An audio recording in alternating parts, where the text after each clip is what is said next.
एक दिन की बात है। एक गधा हरे भरे मैदान से घास चरकर लौट रहा था।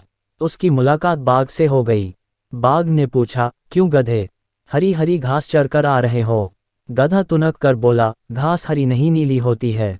बाघ बिगड़कर बोला, क्या कह रहे हो गधे, घास हरी होती है। दोनों में बहस होने लगी।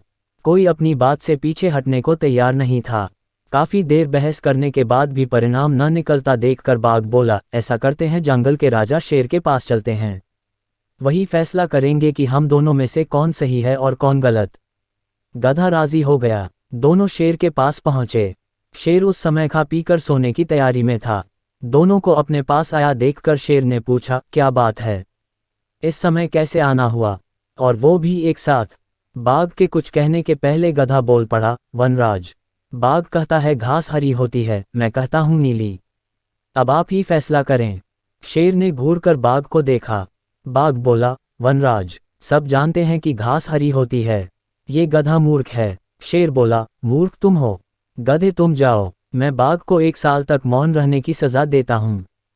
खुश होकर गधा लौट गया। दुखी बाघ बोला, वनराज, घास हरी ही होती है, फिर भी आपने मुझे सजा दी। शेर बोला, मैंने तुम्हें इसलिए सजा नहीं दी कि घास हरी होती है या नीली। घास तो हरी ही होती है, किसी के नीला कह देने से वो नीली नहीं हो जाएगी। गधा तो मूर्ख और कम अक्ल है, लेकिन तुम तो समझदार हो, फिर भी व्यर्थ की बात में उस मूर्ख से उलझकर अपना समय बर्बाद किया। उसके बाद वो व्यर्थ की बहस मेरे पास लाकर मेरा समय बर्बाद किया।